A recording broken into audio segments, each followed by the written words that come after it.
আসসালামু আলাইকুম। আমি সানজিদা আফরিন সীমা চলে এসেছি আপনাদের জন্য মজাদার একটা রেসিপি নিয়ে। আজকে আমি একেবারে ঘরে থাকা অল্প উপকরণ দিয়ে মজাদার স্পাইসি পাস্তা রেসিপি করে দেখাবো। লাগবে না আপনাদের কোনো দামি কোনো উপকরণ, লাগবে না এখানে চিজ। একেবারে বেশি দামি কোনো ঝামেলা ছাড়া একেবারে ঘরে থাকা অল্প উপকরণ দিয়ে তৈরি করে দেখাচ্ছি। প্রথমে নিয়ে নিলাম চিকেনগুলোকে ছোট ছোট টুকরা করে নিয়েছি।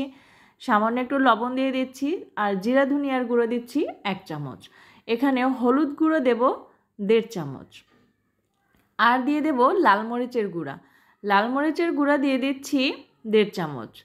কারণ এখানে আমি কাঁচামরিচ ব্যবহার করব, সেজন্য ঝালটা এখানে একটু বুঝে শুনে অ্যাড করবেন আপনাদের চিকেনের পরিমাণ অনুযায়ী।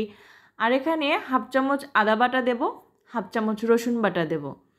সব মশলা দিয়ে এখন আমি এখানে সয়া সস অ্যাড করব 1.5 চামচ। 1.5 চামচ সয়া সস দিয়ে দিচ্ছি আর টমেটো সস দিয়ে দেব 2 চামচ। সয়া সস আর টমেটো সস আমি রান্নার সময় আবার দিয়ে দেব, কিন্তু এখন যেহেতু মাংসটা ভেজে নেব এখন আমি অল্প পরিমাণে দিচ্ছি। সয়া সসটা আর টমেটো সসটা অবশ্যই ব্যবহার করার চেষ্টা করবেন, কারণ তা না হলে আপনারা পুরো টেস্টটা পাবেন না। আর সয়া সস টমেটো সস সাধারণত আমাদের সবার বাসায়ই থাকে। আর এখন মাংসগুলোকে আমি ভালো করে মেখে নিয়েছি।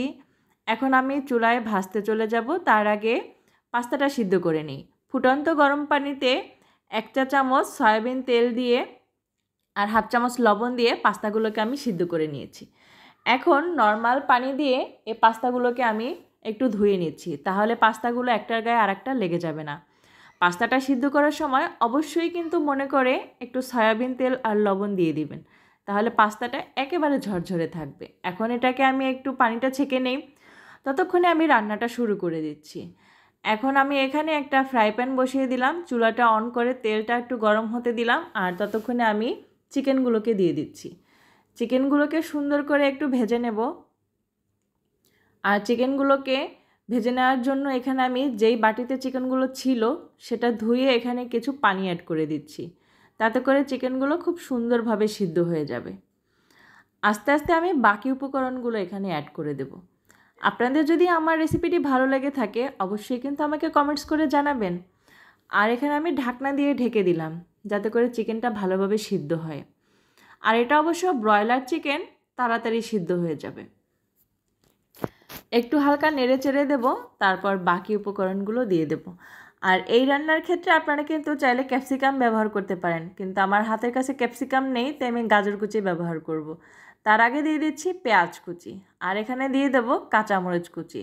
এখানে আমি 3-4টে চেরা কাঁচামরিচ দিয়ে দিচ্ছি আর গাজর কুচিটাও দিয়ে দিচ্ছি, কারণ গাজরটা একটু হালকা সিদ্ধ হতে হবে। আর একটা বড় সাইজের টমেটো কেটে রেখেছি, কিন্তু সেটা একটু পরে অ্যাড করছি। যেহেতু গাজরটা সিদ্ধ হতে হবে সেজন্য গাজরটা আগে দিলাম। আর এখানে আমি 1 প্যাকেট নুডলস মশলা দিয়ে দিচ্ছি। আপনারা চাইলে কিন্তু ম্যাগি ম্যাজিক মশলাটাও দিতে পারেন। যার হাতের কাছে যেটা থাকবে সেটা দিয়েই রান্না করবেন। আপনার মনের মাধুরী মিশিয়ে রান্না করবেন, দেখবেন অনেক টেস্টি হবে। দামি দামি উপকরণ দিয়ে যে রান্না করতে হবে তার তো কোনো মানে নেই। আমার ঘরে যে উপকরণগুলো আছে সেটা দিয়েই আমি রান্না করব। আর সেটাই কিন্তু অনেক মজার হয়, তাই না? তাই আমি একদম ঘরে থাকা উপকরণ দিয়ে আপনাদেরকে রান্নাটা দেখাচ্ছি। এখন খুব ভালো করে এটাকে নেড়েচেড়ে ভেজে নিচ্ছি, যাতে করে গাজর, তারপর পেঁয়াজ আর চিকেন সবগুলোই খুব সুন্দরভাবে সিদ্ধ হয়ে যায়। এটা কিন্তু ভালোভাবে সিদ্ধ হয়েছে। এখন আমি সয়া সস দিয়ে দিচ্ছি, আর 1 চা চামচ সয়া সস দিয়ে দিলাম। আর টমেটো সস দিচ্ছি 2 চা চামচ, কারণ সসের পরিমাণটা একটু বাড়িয়ে না দিলে টেস্টটা কিন্তু ঠিকমতো আসে না। আর এ পর্যায়ে আমি টমেটো কুচি দিয়ে দিচ্ছি। আর টমেটো কুচিগুলোকে আমি একটু দেরি করে দিলাম, কারণ টমেটো সিদ্ধ হতে কিন্তু বেশি সময় লাগে না। আর বেশি সিদ্ধ হয়ে গেলে টমেটো খেতে ভালোও লাগে না।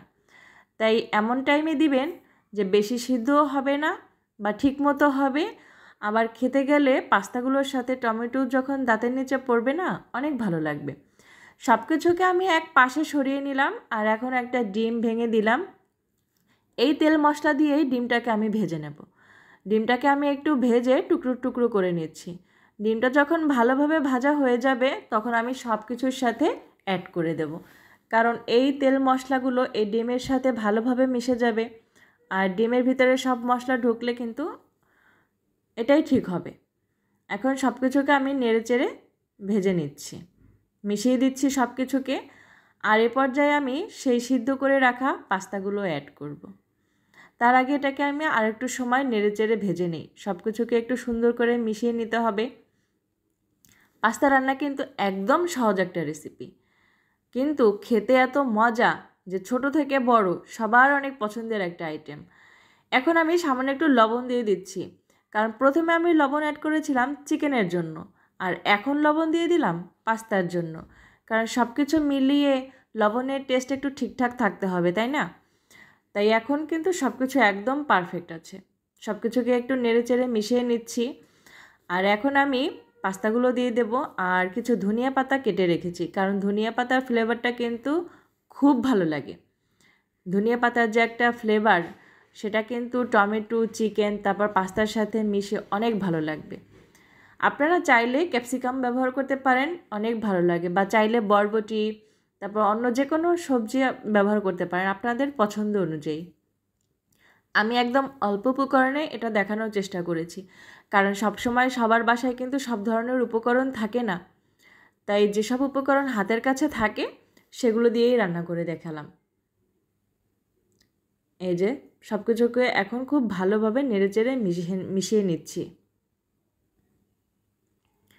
আর এখন কিন্তু আমার রান্না একদম শেষের পথে। পাস্তাগুলোকে একটু মিশিয়ে নেওয়ার পরে আমি ধনিয়া পাতা অ্যাড করছি। ধনিয়া পাতা অ্যাড করবেন শেষের দিকে, যাতে ধনিয়া পাতাটা ভালোভাবে সিদ্ধ হয়ে না যায়, তাহলে কিন্তু ধনিয়া পাতার ফ্লেভারটা ঠিকঠাক থাকে না। তাই উঠানোর আগে আগে ধনিয়া পাতাটা দিয়ে দিবেন। ভিডিওটা যে যেখান থেকে দেখছেন আমাকে কিন্তু কমেন্ট করে জানাতে ভুলবেন না। আর আমার পেজে যদি কেউ নতুন হয়ে থাকেন, বা আমার ইউটিউব চ্যানেলে কেউ নতুন হয়ে থাকেন, তাহলে আপনাদের জন্য অনুরোধ রইল আমার চ্যানেলটাকে সাবস্ক্রাইব করে আমার পাশে থাকবেন, তাহলে আমার সব রকম ভিডিও আপনারা দেখতে পাবেন। আমার চ্যানেলে যেসব ভিডিও রয়েছে আশা করছি আপনাদের সবগুলো ভালো লাগবে। তাই একবার হলেও আমার চ্যানেল থেকে ঘুরে যাবেন, আমার সব ভিডিওগুলো দেখে আমাকে কমেন্ট করে জানাবেন। আমার রান্না কিন্তু কমপ্লিট, এখন শুধু খাওয়ার পালা। তার আগে আমি একটু সার্ভ করে নিচ্ছি। চাইলে কিন্তু আপনারা এভাবে তৈরি করে বিকালের নাস্তায় অথবা বাচ্চাদের স্কুলের টিফিনে দিয়ে দিতে পারেন। অনেক ভালো একটা রেসিপি। অথবা অনেক আপুরা এটা রান্না করে ভাইয়েদেরকে দিয়ে দিতে পারেন টিফিনের জন্য, তারা কিন্তু অনেক মজা করে খেতে পারবে। খুব সহজ একটা রেসিপি, বাট খেতে অনেক মজা। এই যে আমি সার্ভ করে নিচ্ছি। সার্ভিংয়ের একটা বিষয় আছে, যে কোনো জিনিস দেখতে ভালো লাগলে খেতেও ভালো লাগে। তাই আমি এভাবে সার্ভ করে নিচ্ছি, কারণ আমরা তো কুকিং ব্লগার, আমাদের তো ভিডিও করতে হবে, ছবি তুলতে হবে, তাই একটু আগে এগুলোকে সাজিয়ে নিচ্ছি। আর ডেকোরেশন সুন্দর হলে দেখতেও ভালো লাগে, খেতেও ভালো লাগে। সবার অনেক পছন্দের একটা রেসিপি শেয়ার করলাম। আপনাদের ভালো লাগলে আমাকে কমেন্টস করে জানাবেন। আমার চ্যানেলটিতে নতুন হলে সাবস্ক্রাইব করে পাশে থাকবেন, কারণ আপনাদের একটা কমেন্টে আমাদের নতুন নতুন ভিডিও তৈরির উৎসাহ জাগে। সবাই অনেক অনেক ভালো থাকবেন, আপনাদের জন্য অনেক শুভকামনা রইল। ভালো থাকবেন, আল্লাহ হাফেজ।